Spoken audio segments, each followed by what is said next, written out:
Madame Timi-Evuna, après avoir appelé en vain au consensus autour de la candidature Vilongo épouse Ntimi, le délégué du gouvernement auprès de la communauté urbaine de Yaoundé et ses partisans passent à l'intimidation tous les militants qui seront tentés de voter contre son épouse. Intimidation en tout cas, le poste de président de la section OFRDPC de Yaoundé 7 dans Vilongo épouse Timi-Evuna. On parle donc ce matin de cette dernière autre et très prochaine manière particulière de sources bien introduites. Le journal dit d'ailleurs que le délégué du gouvernement a pesé de tout son poids pour que son épouse puisse remporter au mieux cette haute élection-là. On va également parler de la célébration donc de ce 6 novembre 82, donc 2015, 33 ans de règne du président Paul Biya dans le septentrion qu'on pourra retrouver forcément en 3 clichés.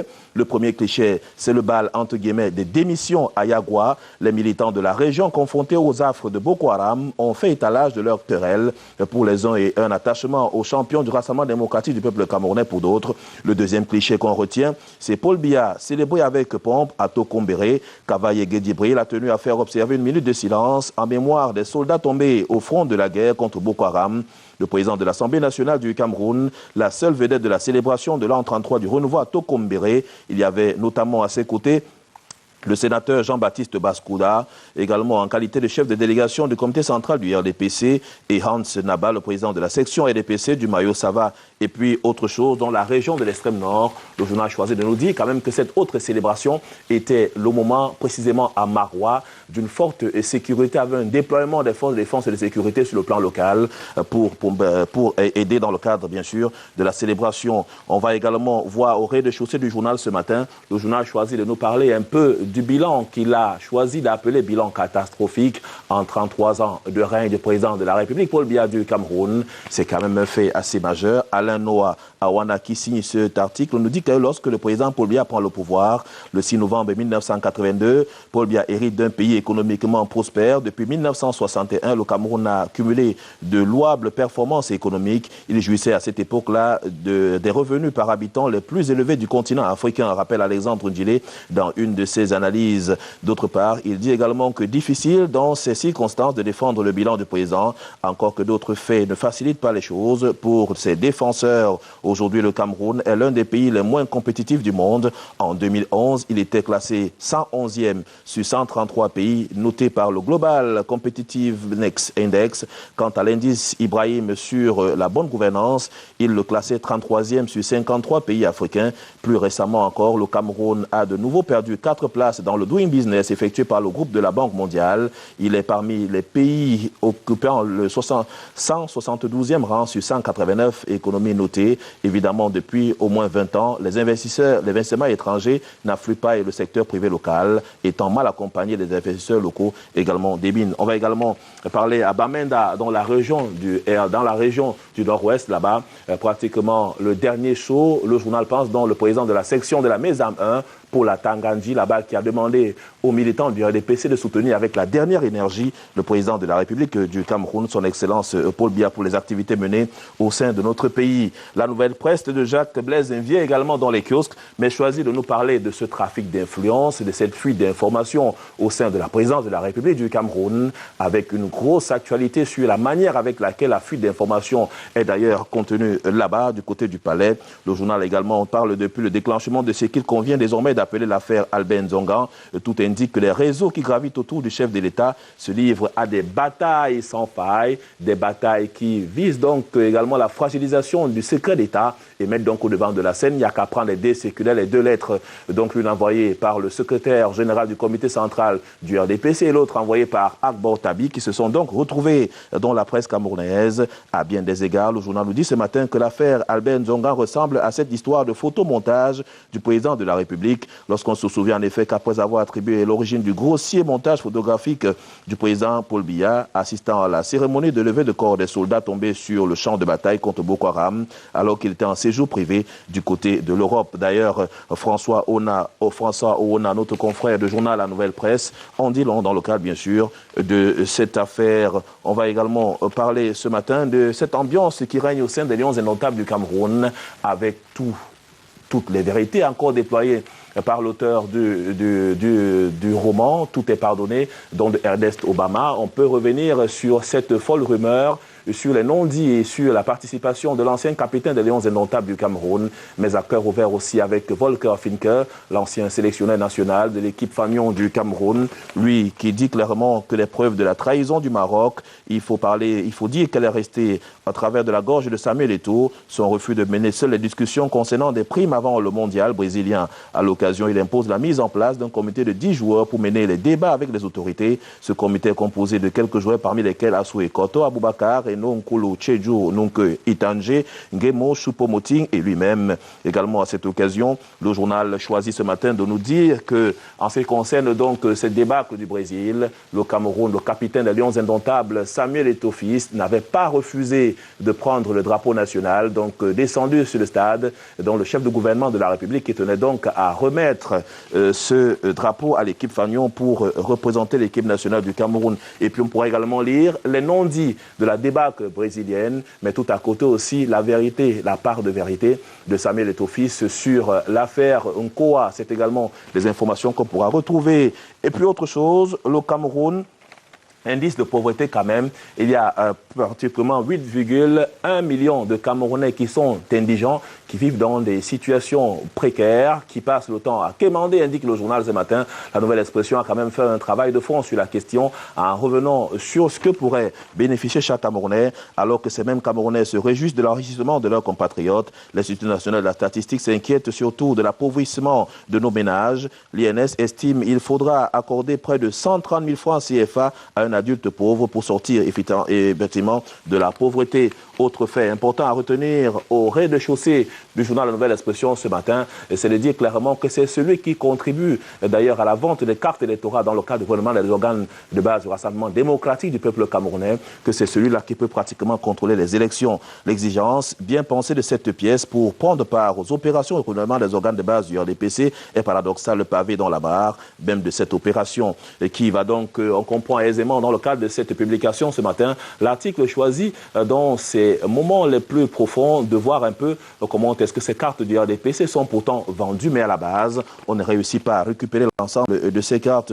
Le journal parle également dans le Mbéré, par exemple, dans la Damawa, les militants ont failli en venir au point parce qu'ils contestent Aruna, président de la section OJRDPC sortant, qui veut remplir à la section OJRDPC alors qu'il est frappé par la limite d'âge. Ses camarades lui attribuent 37 ans au-delà de l'âge exigé pour rester dans la section des jeunes. Un jeune militant de la région crie sa colère. Également, en revenant sur cette célébration, parlant de David Nouveau, on va rester avec Alphonse Djenel, le reporter du journal La Nouvelle Expression, qui nous dit quand même que la célébration donc, de ces 33 ans du renouveau dans l'arrondissement de Douala 5e était de manière particulière, avec 2 grandes effigies. Une autre célébration rendant hommage à la défunte Françoise Foning. Un poster géant est resté au bon endroit, non loin du grand portrait de Madame Chantal Biya. Également, les 2 dames ont fait en tout cas tout pour embellir le décor. Et puis pour sortir de ce journal, on parlera quand même du sport avec cette chambre de conciliation et d'arbitrage et qui remet donc au devant de la scène et rejette donc les propositions engagées par la Fédération camerounaise de football. L'instance juridictionnelle a déclaré vendredi irrecevable une demande de révision de sa décision du 1er octobre 2015 introduite par la Fédération camerounaise de football. La chambre de conciliation et d'arbitrage en date du 1er octobre dernier déclarant illégaux les statuts de la FECAFOOT adoptés lors de l'Assemblée générale du 5 août dernier. Si Abdourahmane Amadou avait des raisons d'avoir l'esprit et la tête après cette confirmation, reste cependant que la défense ne s'avoue pas vaincue. La demande de révision a été déclarée irrecevable en attendant bien sûr d'autres décisions très importantes. On parle également dans le journal ce matin du goléador camerounais Joseph Antoine Bell qui s'insurge donc contre le gouvernement du Cameroun, notamment son chef, en parlant de Philémon Yan ce matin. L'ancien gardien des Lions indomptables pense que rien n'est fait par le chef du gouvernement pour forcer la Fédération camerounaise de football au respect des lois du Cameroun. Selon Joseph Antoine Bell, le 5 août dernier n'a pas respecté cette Assemblée générale, n'a pas respecté les lois du Cameroun et le gouvernement ne fait rien pour établir l'ordre dans ces conditions-là. Les députés ne sont pas épargnés, prenant l'exemple sur ce qui se passe dans des pays européens où des footballeurs professionnels vont en prison ou sont gardés à vue parce qu'on estime que nul n'est au-dessus de la loi au Cameroun. Notre gouvernement se comporte comme si on pouvait autoriser à une fédération sportive à enfreindre pratiquement la loi. S'étonne également l'ancien pensionnaire donc, de Saint-Étienne en France. D'ailleurs, un article signé par Arthur Wandi, notre confrère du journal La Nouvelle Expression. On va passer au journal La Météo qui parle des GRSIC 2015, donc de ces journées de la recherche scientifique organisées par le ministère, avec donc en toile de fond les différentes innovations qui ont été observées pour cette année. On parlera également du ministre de Dr Madeleine Trinité qui est allé là-bas et qui a apporté des points d'innovation, notamment avec une innovation pour l'émergence. Tout sur la solennité donc de cet événement qui s'ouvre demain à Yaoundé est un dossier spécial. On va rester dans la mouvance de la célébration de cette actualité quand même qui marque la page culturelle. Le journal nous indique ce matin, à force de pouvoir combattre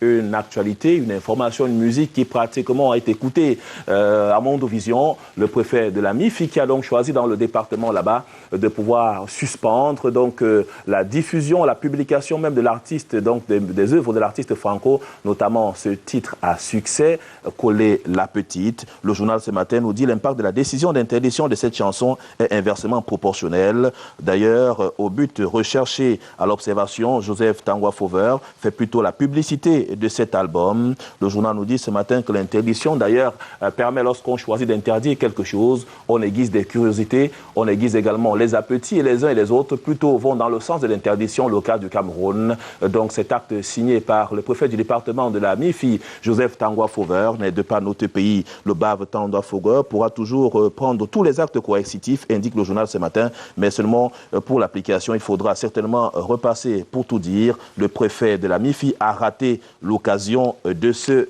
taire. On va parler également de l'intégration ce matin, donc en page 10 et 11, qui revient sur ce que le président de la République a donc proposé en termes d'alternance. Le chef de l'État a sa manière de voir, une proposition qui pourrait d'ailleurs intéresser l'ensemble de la société camerounaise, alors que le président camerounais manœuvre pour rester à la tête du pays jusqu'en 2021. De leur côté, certaines organisations se préparent à faire échec à son projet. Le mouvement Tournons la page, d'ailleurs de Jean-Marc Bikoko, mise même sur la rue pour pouvoir rester. Également, le Cameroun joue un rôle clé dans les accords de partenariat économique. D'ailleurs, le chef de cette délégation au Cameroun en parle davantage dans les lignes du journal Intégration de Thierry. Ce matin, Labatardi, chef de la délégation de l'Union européenne, s'explique sur les accords de partenariat économique. Son Excellence François Collet est revenu clairement sur ce dialogue Union européenne-Afrique, sur la migration et sur la mobilité même, qui pourra être celle de l'Afrique. Et puis on se pose bien la question de savoir, est-ce que le franc CFA reste un véritable frein pour l'émergence de l'Afrique? Le cas des pays de la zone CEMAC évoqué ce matin, même le Cameroun, que ce franc CFA viendrait ainsi freiner pour son avancement la faiblesse des échanges intercommunautaires, une compétitivité prix en prix, donc également prix, donc le prix en berne, pour parler aussi un sous-financement chronique.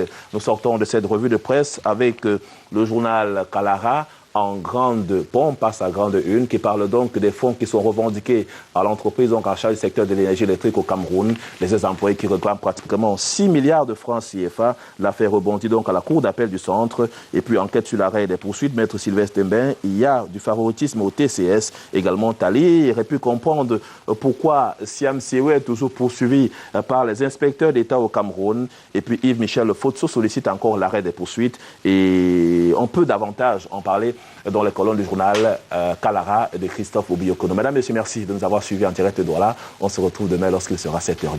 Merci pour tout. Bonne suite, Jason. Pour la revue de presse à Douala, il est précisément 8h50 à Bujumbura, il est 7h50 heure locale, même heure à Paris. Nous allons partir pour Yaoundé. Oui, c'est la même heure aussi à Yaoundé là-bas. Hein. Il est 7h30, 7h49 à Yaoundé, je pense. On vous passe la parole à vous. Debo Aldébé pour la revue de presse édition ce matin de la capitale politique du pays. Merci beaucoup, Debo. Bon début de semaine. Bienvenue pour la revue de presse de Yaoundé.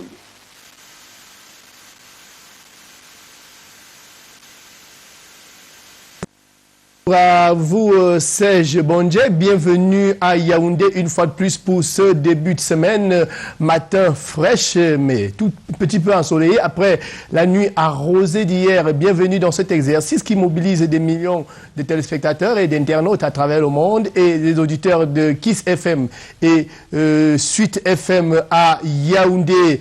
de la célébration des 33 ans du renouveau. C'est la une de Cameroun Tribune ce matin qui revient sur l'événement tel qu'il a été célébré sur l'étendue du territoire national. Et les images, vous les avez devant, n'est-ce pas, votre petit écran. Liesse, malgré l'émotion, les Camerounais ont célébré vendredi dernier le 33e anniversaire de la session à la magistrature suprême du président Paul Biya. Malgré la ferveur observée sur l'ensemble du territoire national, ils ont eu une pensée pour leurs compatriotes victimes des exactions de la secte islamiste Boko Haram et des pèlerins décédés à la Mecque. Également, à Cameroun Tribune, ce matin, on parle de la nomination de Damas Zinga à Tangana, n'est-ce pas, à la tête du diocèse de Kribi. Il est donc évêque du diocèse de Kribi. Il remplace Monseigneur Befeu Ateba, décédé. Et notre confrère est allé à Obala, puisqu'il était, avant sa nomination, vicaire de la paroisse, n'est-ce pas, vicaire de la paroisse du diocèse d'Obala, n'est-ce pas, vicaire du diocèse d'Obala, bien évidemment. Notre confrère est donc allé de ce côté voir l'émotion des chrétiens, l'émotion du nouveau promu, et qui dit être heureux pour accomplir cette mission. On a des images d'Obala qui, n'est-ce pas, qui parle de cette célébration, n'est-ce pas, la fête de la promotion du prêtre au poste d'évêque du diocèse de Kribi. On a également les images qui viennent de Kolmout dans la Meufou, à Konon là-bas. Monseigneur Athanas Bala célébrait ses 60 ans de sacerdoce. C'était à travers une messe spéciale dite en présence du directeur du cabinet civil de la présidence de la République, Martin Belinga Eboutou. On parle également des 33 ans du renouveau à la une de la tribune de l'Est de Jean-Chantal, Roger Tuile, n'est-ce pas, qui refait un peu l'histoire du renouveau avec ce gros titre. Il voulait tuer Paul Biya. Les acteurs, n'est-ce pas, cités par le journal de Chantal Roger Tuile ce matin, dans son style satirique qui présente tous ceux qui ont fait et défait, n'est-ce pas, les 33 ans du renouveau. Un reportage bien évidemment sur le premier président du Cameroun, Amadou Ahidjo, le père du Cameroun moderne. Il y avait Ahidjo, un simple certifié pour qui le Cameroun était un idéal. C'est le père du Cameroun moderne, et la quasi-totalité des infrastructures au Cameroun sont de son œuvre. Allons donc voir, n'est-ce pas, ces infrastructures laissées par le président Amadou Ahidjo.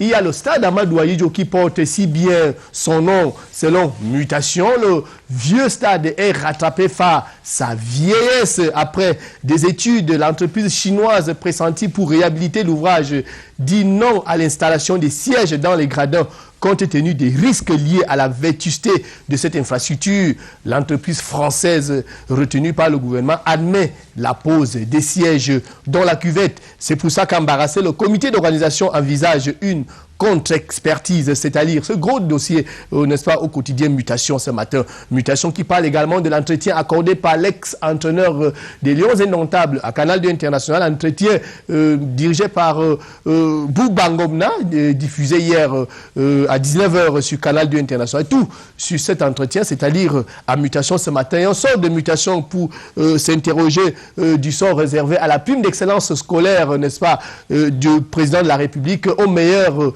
je vous l'ai dit, la prime d'excellence universitaire décidée par le président de la République pour donner aux meilleurs étudiants du Cameroun. La prime n'est pas encore donnée cette année et accuse un retard record pour reprendre l'expression de notre confrère ce matin. Le jour nous informe que Bapes est renvoyé, n'est-ce pas, devant les juges, n'est-ce pas, depuis vendredi dernier. L'ancien ministre des enseignements secondaires a été renvoyé au jugement. Il est accusé d'un détournement, n'est-ce pas, de 500 millions de francs CFA. En deuxième une du journal, on lira que l'armée du Tchad est finalement partie du Cameroun après avoir combattu la secte islamiste Boko Haram pendant un an. Les soldats tchadiens sont donc rentrés chez eux. Raison du retour au pays des soldats tchadiens sont évoqués par le quotidien Le Jour ce matin. Promesse de libération de Lydien Eyoum, on est au journal. Émergence de Magnou Simbiaga. Comment Paul Biya a dribblé François Hollande 4 mois après la promesse du chef de l'État camerounais.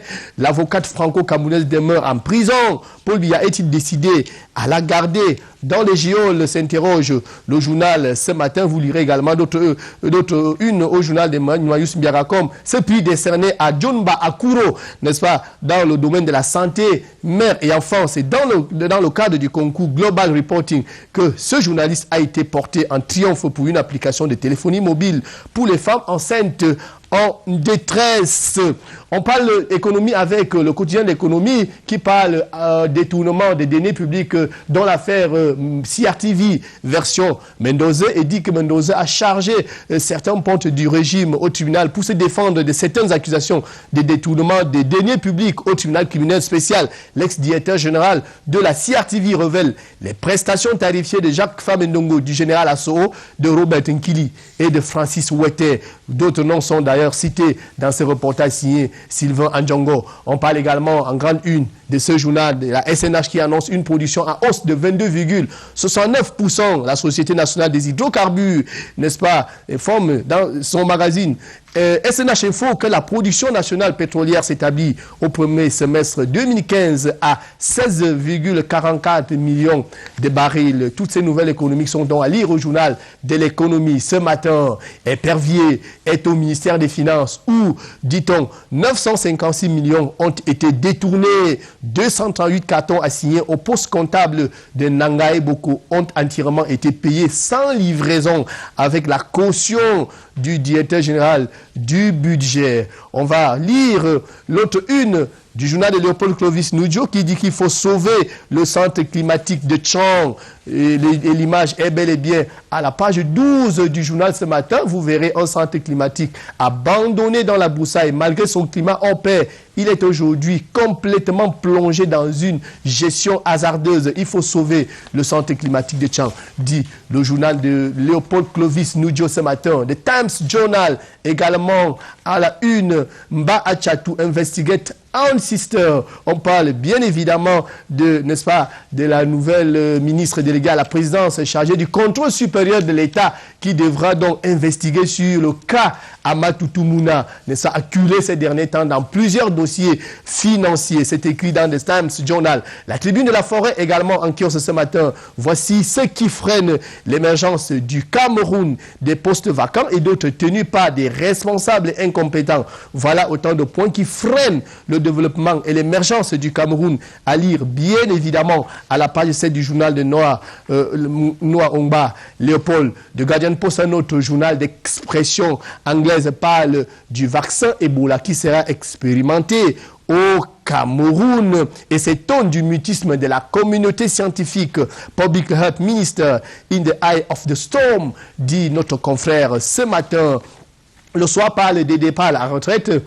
Allusion faite aux instructions données par le Premier ministre chef du gouvernement lors du dernier conseil des cabinets. Et on commence à voir les premiers griffes du ministre des Sports et de l'Éducation physique, Bidumpat, qui commence déjà à mettre en œuvre les instructions données donc par le Premier ministre chef du gouvernement lors de cette séance de travail avec ses collègues. C'était il y a de cela 2 semaines. Vous lirez également le magazine Hommage de la République dans son édition spéciale justement consacrée au couple présidentiel. D'abord, Paul Biya qui tient les rênes d'un pays en route pour l'émergence en 2035. Le magazine fait la revue de quelques secteurs de notre pays qui se portent bien. Paix et stabilité, économie dynamique, développement énergétique, infrastructure, tous azimuts, aménagement, navigation aérienne. Ensuite, Chantal Biya, la première dame du Cameroun.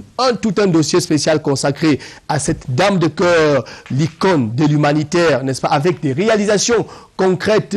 Lorsque vous allez parcourir le magazine ce matin, vous verrez bien sûr des réalisations concrètes de la première dame dans tous les secteurs, santé, mère et enfant, enfants de la rue, enfants orphelins du sida, enfants déshérités, des œuvres sociales pour la mère et l'enfant et les déshérités à parcourir dans le magazine d'Henri Pascal Bolanga ce matin, qui met d'ailleurs un terme à cette première revue de presse de la semaine et qui met donc un terme à cette revue de presse de la semaine, je l'ai dit.